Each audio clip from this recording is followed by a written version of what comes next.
Thanks for tuning in to Unclogged, a Zoom Drain podcast. We've got a special episode for you today as we've invited our friend and fellow franchisee, Dennis the Apprentice, to dig deep on the humble beginnings of being an apprentice and how that translates into a successful career. You can find Dennis the Apprentice on Instagram and on his podcast, Behind the Windshield. So, let's run it.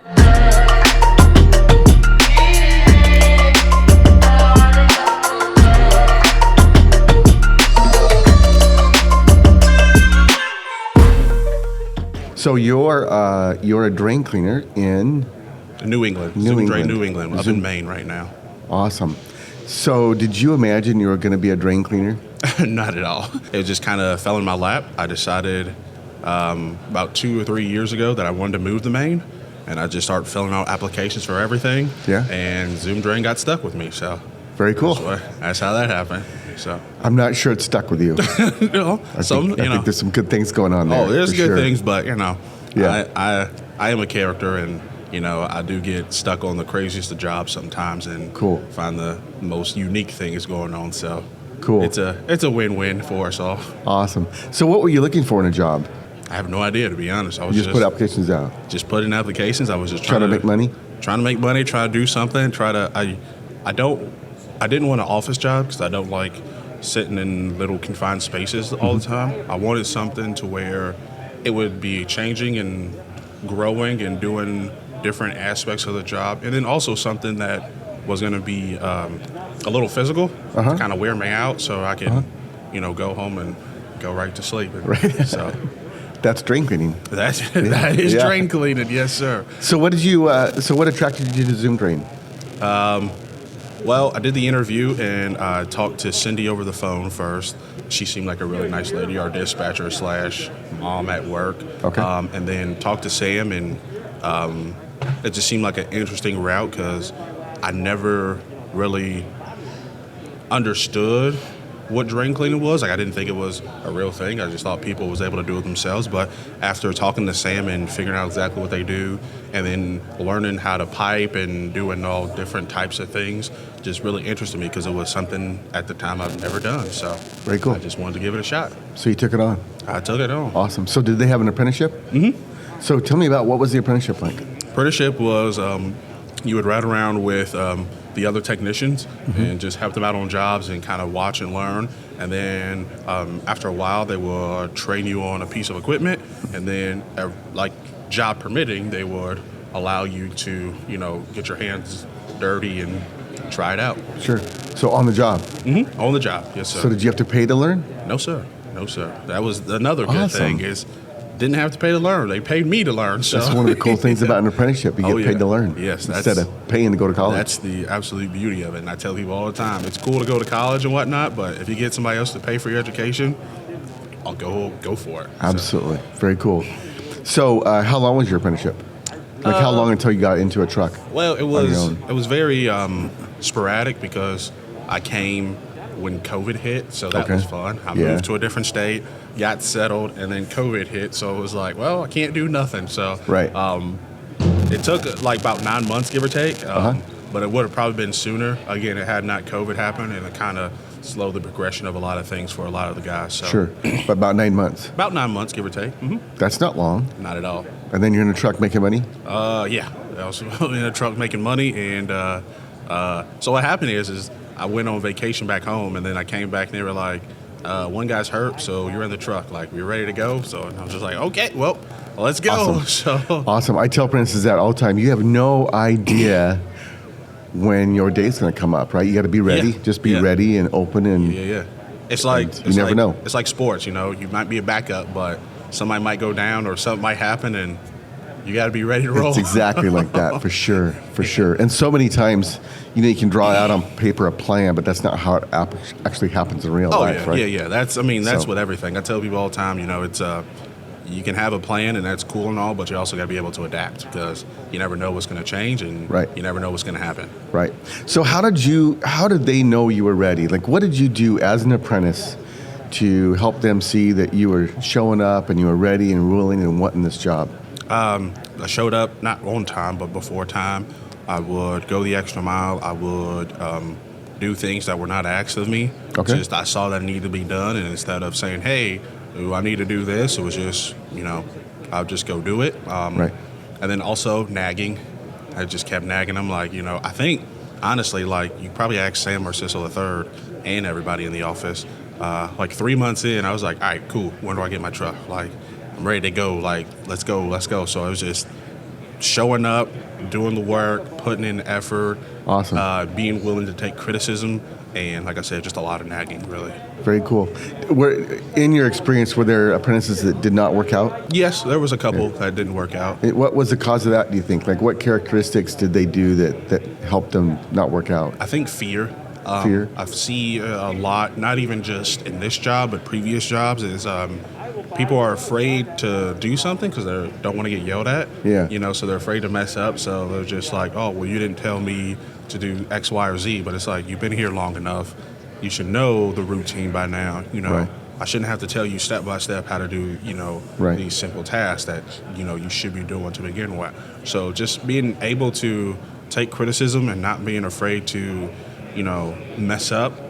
That's what I feel like a lot of people do, is just kind of tiptoe around and don't want to mess up because they don't want to be embarrassed or don't want to get yelled at or X, Y, or Z. But, sure, that's what I see a lot of times is, they're afraid to jump in and actually do it.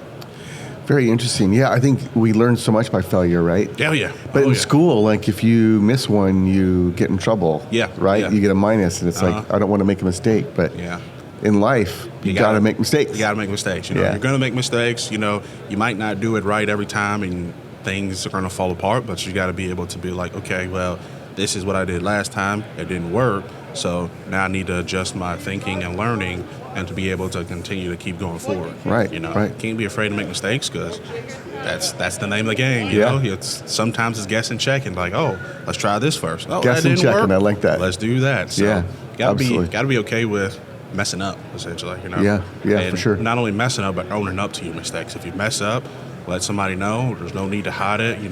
He's dropping gold here. This is awesome. Somebody's going to be able to help you out. We got plenty of guys on the team. Some are better in certain aspects one way or the other, but I mean, we're all here to win and succeed and just kind of get through the day. So. Right. In service work that we are involved with mostly, it's broke when you got there. Yeah. It wasn't work when you got there, so it's just figuring out how to fix it. Yeah. Yeah. Most of the time. So try some stuff, right? Yeah. It's not going to fix itself just by looking at it. So, right. You might throw in the snake first, or if you see that, it's very, very bad, might try the jetter. It's just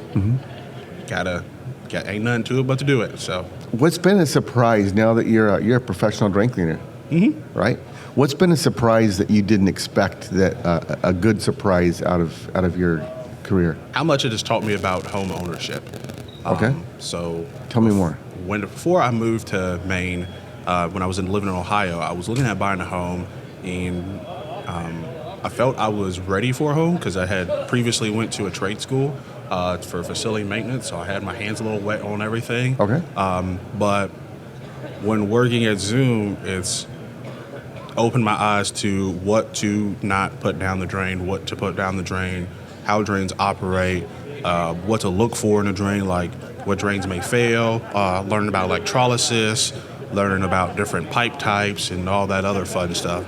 And it's really opened my eyes to when you're buying a house, you can't just, oh, this house looks nice, and just jump right into it. You got to do a little bit more digging because you might find some little aspects here that's going to cost you in the long run, Right. And we've run into that quite often, is that people now, especially in this crazy market, are buying houses up left and right, not getting inspections, and then they're calling us 2 months later like, my house is backed up, I don't know what's going on.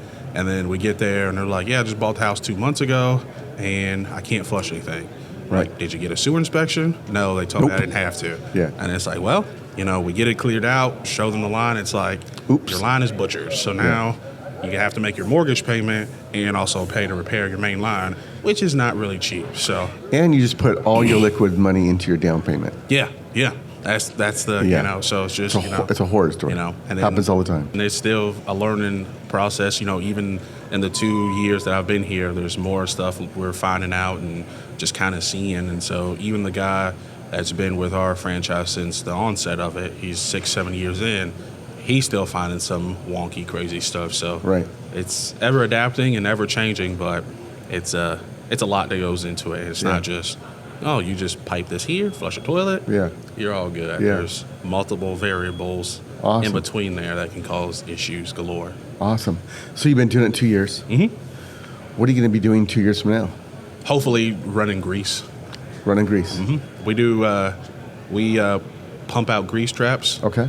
And that's something that I absolutely love. So you love doing grease traps? I love doing grease traps. Why do you love doing grease traps? They're so easy. That sounds like an oxymoron. It is, you know, but at first it was everybody was doing the grease traps. We would kind of rotate out. Yeah. But a lot of guys don't like smelling like grease all day. Yeah. A lot of guys don't like it because, you know, they're in tight quarters or whatever. But I love it because it's taking something that is just awful and gunked up and freshen it up and making it usable so businesses, restaurants and whatnot can continue their usage and everything. So it's fun. It's easy. Not easy all the time, but it's just nice to be able to go to somebody and help them in their time of need. Right. And then, you know, show them, you know, I took this horrible mess and made it into something fantastic. That's a common theme, that an unexpected